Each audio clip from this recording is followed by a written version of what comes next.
Hello and welcome to the Tax Roundup for May. And inside this month, we're going to take a look at why the ATO has doubled the number of rental property audits and what they're actually looking for. Now that the election has been called, there's a series of pieces of legislation that have now lapsed. We're going to explore what those are and what to do about it. But first up, the budget announced a series of changes to the instant asset write-off. We're going to look at how to apply the write-off now and what the timings are, but also expose the very strange anomaly that benefits medium-sized businesses. Across to you, Michael. Now, following on from the recent federal budget, now that we have an election called, there's not a lot is going to happen in terms of legislation, but just prior to the election being called, we did have some legislation go through Parliament, and that was around the expansion of the instant asset write-off rules. There's two main aspects to these changes, which are now legislation, so we can actually apply them with some confidence now. The first one is around small business entities. So small business entities will, for the 2019 income year, actually have three different thresholds in terms of an immediate asset write-off rule. First of all, we'll have the $20,000 threshold that will apply up until the 29th of January.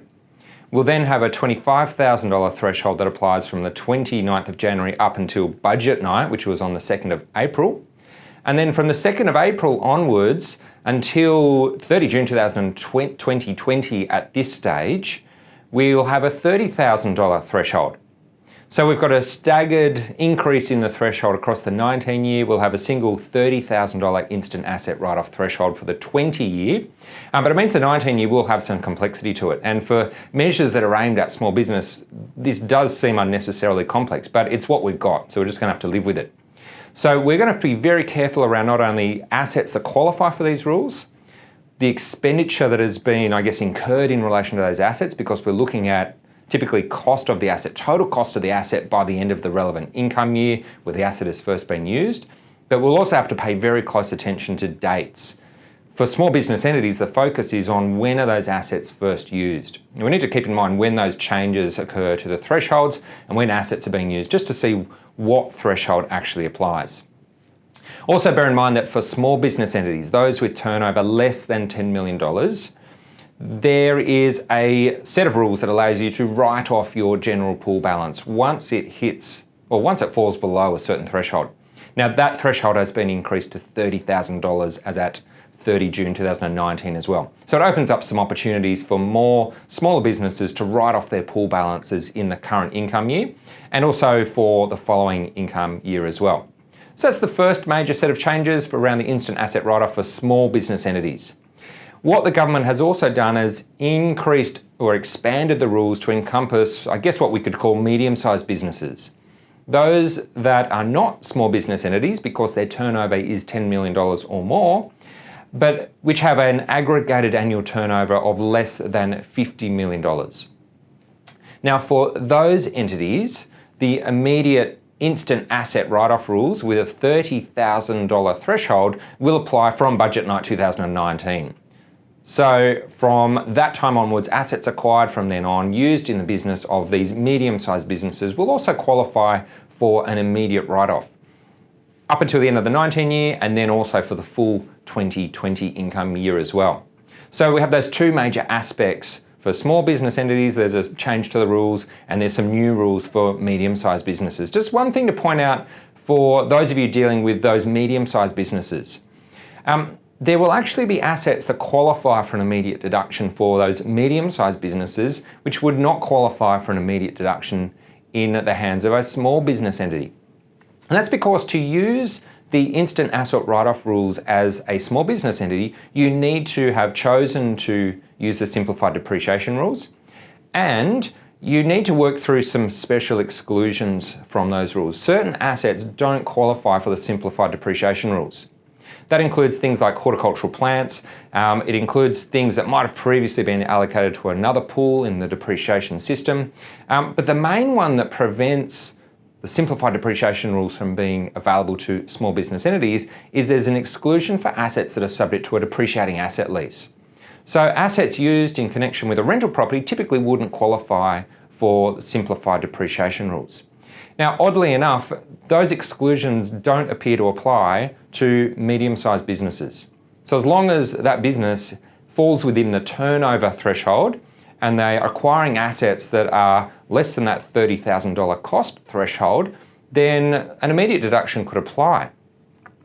As long as that entity carries on a business under general principles, and the ATO has indicated to us that the threshold is pretty low when it comes to companies carrying on a business.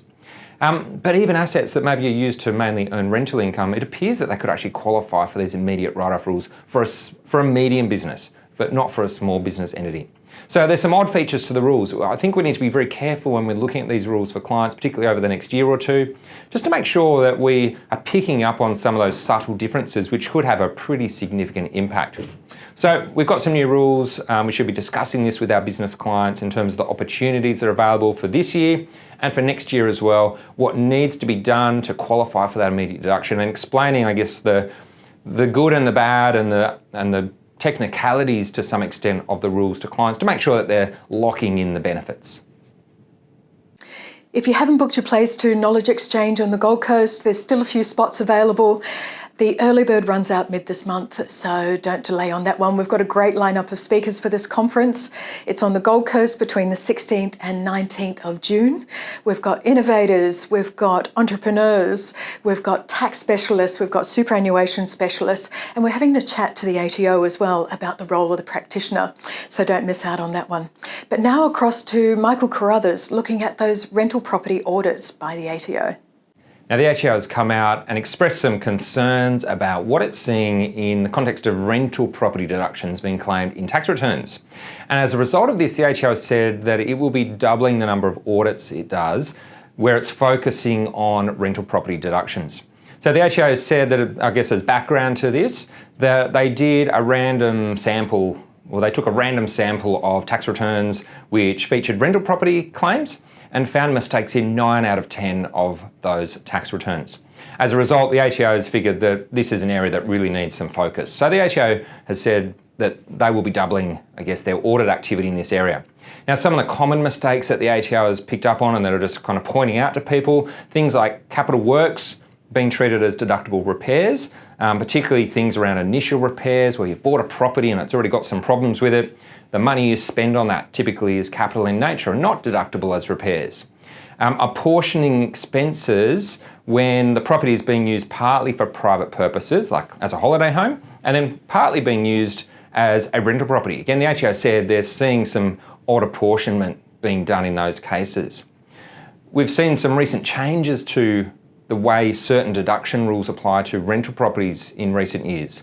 Travel expenses for residential rental properties typically aren't deductible anymore for lots of taxpayers, and the depreciation rules also have changed quite significantly when it comes to rental properties. And those rules are complex.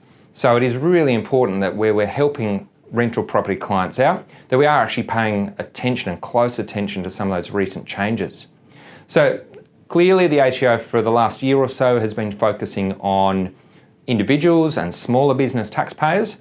I guess this is a specific expansion of those efforts to focus on that group of taxpayers. So if we're assisting clients who have rental properties, really important to look at some of the detail and not just accept necessarily all the information that's been given to you by your client.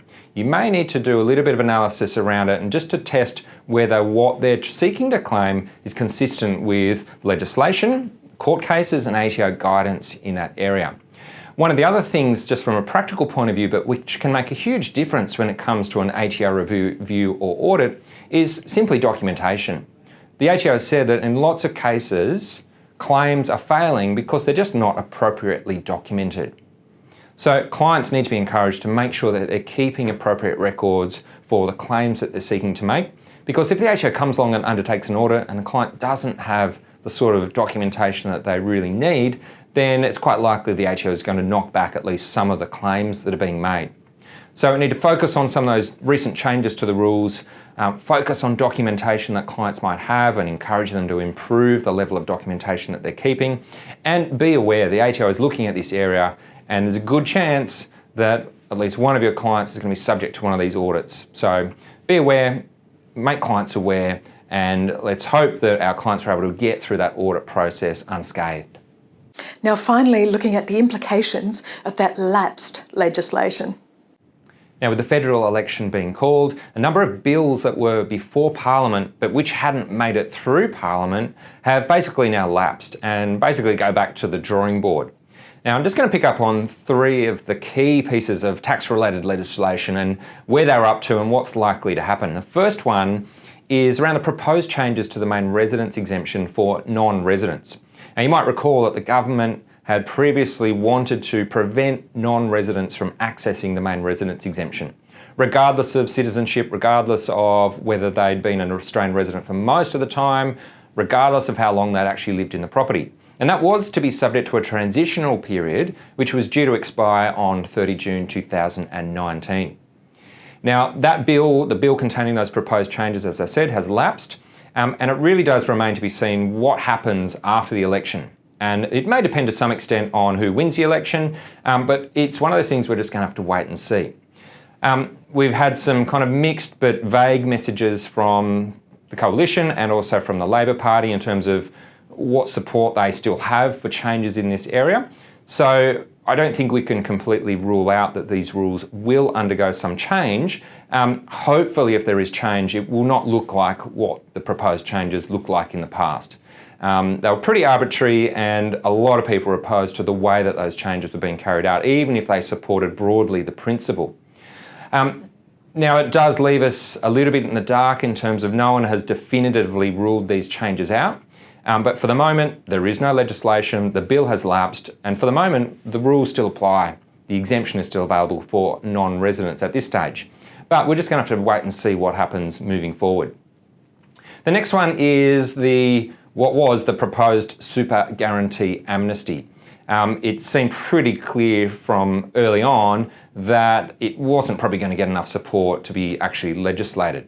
Now, the ATO has expressed, I guess, some desire to be lenient when businesses that are owing outstanding super guarantee amounts come forward, but the ATO only has limited powers in terms of kind of knocking down penalties and interest and things around super guarantee charge. So yes, you may get some leniency if you come forward and pay outstanding super guarantee amounts, but remember, if a business owes super guarantee, they owe it regardless of whether there's an amnesty or not. If you don't report and you just hope for the best, there's a good chance the ATO is still going to find those and discover those and apply the full super guarantee charge rules, including the super amount, interest amount, admin amounts, and potentially quite hefty penalties as well. So the amnesty seems to be pretty much dead, but that doesn't mean that employers don't still have an obligation to make sure that super guarantee amounts are up to date and employees are receiving the super amounts that they're entitled to.